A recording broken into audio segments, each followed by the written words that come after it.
a number of moving objects, which at first I thought were dolls. And these objects were moving towards me.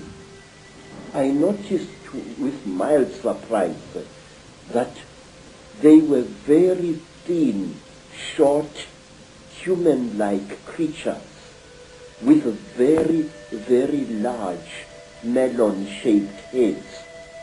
The creatures had no noses, like as human beings have. They had only small little holes on either side of where the nose would be, and their mouths were like knife cuts at the bottom of their faces. And these creatures were coming towards me. In color, they were gray, like certain types of fish, and they wore silvery gray garments which reached up to their necks and up to their wrists. I couldn't see whether they were wearing boots or not at that time.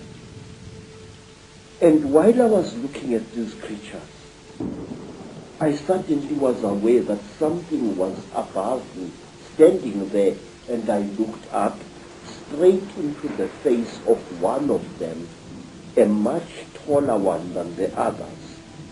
And this creature was wearing a garment like a tight-fitting overall without any buttons or anything, which reached up to its neck, but its wrists were bare.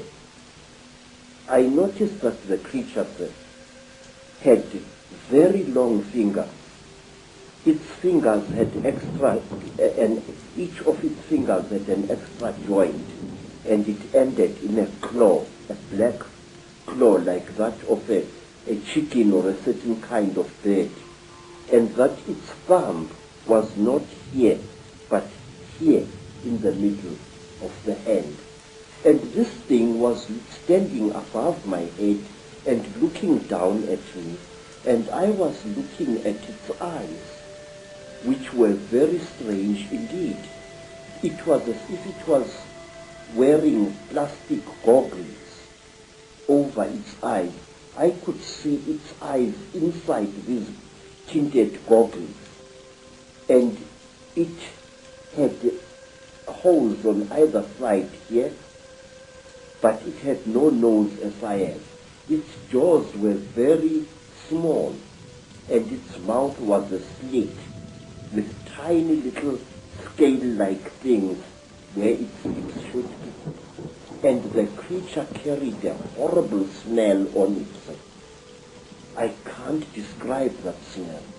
It was a metallic, chemical smell which seemed to combine the smell you would smell when somebody is burning brass or copper, and a very ugly chemical smell, these two smells combined.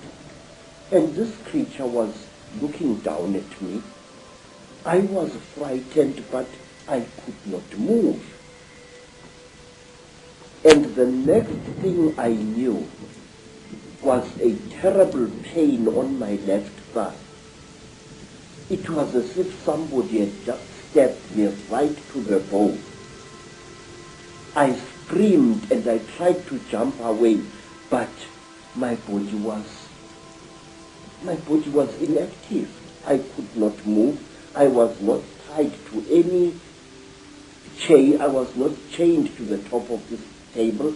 There was no belt tying me, but I could not move my body. And when I looked down at what was happening, I found that one of the shorter creatures had driven something very painful into my left thigh. And then, while I watched, horrified, the creature pulled out this thing, and I saw that it was like a pencil made of shining metal with what appeared to be a flexible cable at the back. And Before I could do anything, sir, my head was seized by the creature above me. It caught me on either side of the head like this. And then a third creature drove something into my right nostril here. It was as if I had been shot. The pain was so terrible that I screamed and screamed. Blood filled my mouth. Blood spurted out of the nostril, and the creature did not seem to care. I was stupefied. The pain was so intense, so terrible. And then, quietly, brutally, the creature pulled out the thing that it had stabbed me in the nose with, and blood flowed into my mouth, out of my nostril, and I was choking. And then the big creature coldly turned my head this way, so that blood came out of the mouth, and which gave me some kind of relief.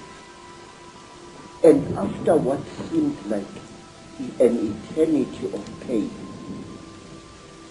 the creature brought something out of somewhere which looked like an old-fashioned tea strainer in appearance, and it put this thing close to my nose. And then I seemed to drift away, and the pain subsided. You know, sir, it was torture so intense that even now I can't describe it. And then something else happened. A fourth creature started rummaging between my legs, and it pulled out my organ of manhood and stuck something into that. It was very strange, but I wasn't feeling any pain now. But I could feel the flexible cable moving inside me, right into my body. And then, I can't describe it. It was as if my seed was being sucked out by this small, bright, flexible cable. And then the creature just pulled it out. I screamed and I cried and I screamed, but I could not move. And then something happened which to this day still amazes me.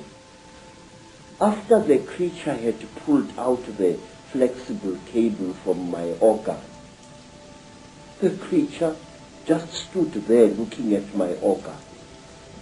And I was so terrified that I urinated and accidentally urinated against the chest of the creature. It jumped away as if I had shot it, and it stumbled backwards. But its face didn't show any expression. Its mouth didn't even open, but the way the creature reacted, trembling all over, it was as if I had really hurt it, but it was wearing this kind of garment.